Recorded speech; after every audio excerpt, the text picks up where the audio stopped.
Now think about what made Cloud9 great. When they were dominant, they had the best players, with 4 out of 10 members in the top 10 of Challenger. They had the best pick and ban phase, with Lemonation being the first to bring a notebook into the draft phase. And they had the best shot calling, with High manning that post for so long.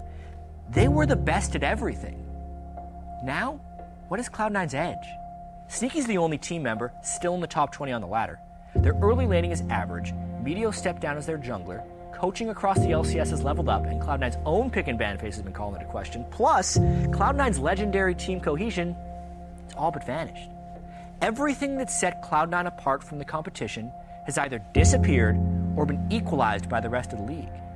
Their identity has been lost, and they've reached a point where they need to redefine themselves. And that process takes time. Their win against Team Dignitas on Sunday showed a glimmer of hope, but it doesn't change the fact that Cloud9 is sitting in 8th place and being tormented by uncertainty.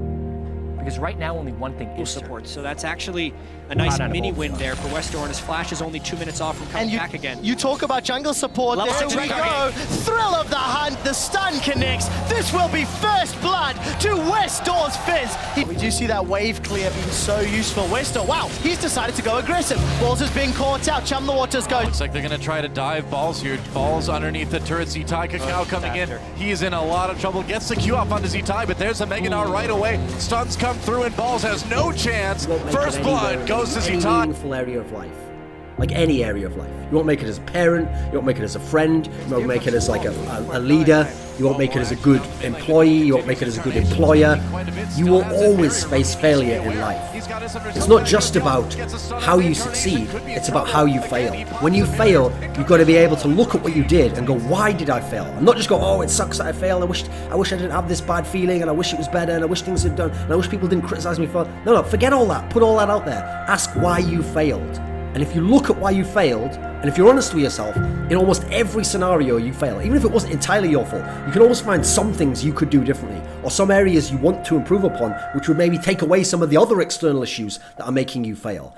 Player psychology, how to communicate with players, how to learn about that player to get on his side or to get him on your side, or figure out if we need a new player there. You have to be very honest in this sense. When you do that, when you don't make failure something that can stop you, then you will succeed.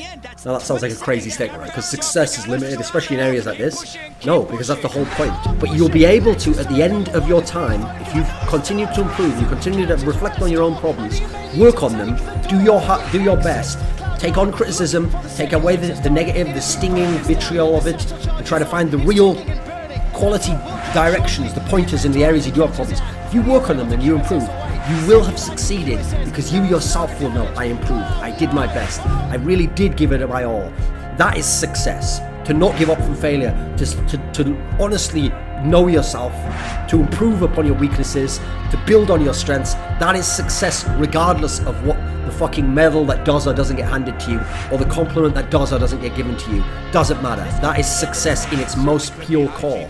And if you have that kind of success, in general, I think you will attract the right people to you, who will want to be with you, will see that you're successful, see that you have a great attitude, they'll want to come and help you, you'll be able to help them, and you will eventually also find some kind of external success also. That's generally my opinion. It's the way I think it goes in general.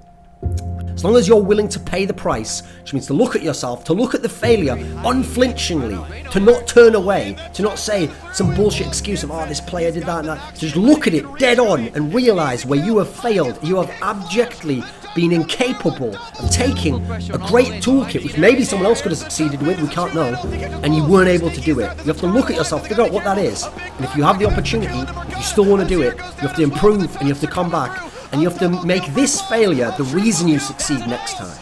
The thing that motivates you, the thing that keeps you on track, the thing that points to where your problems are, so you can overcome them. Not allowed to give up. You cannot say, I hate this game if the game was 1-5. No tilting allowed.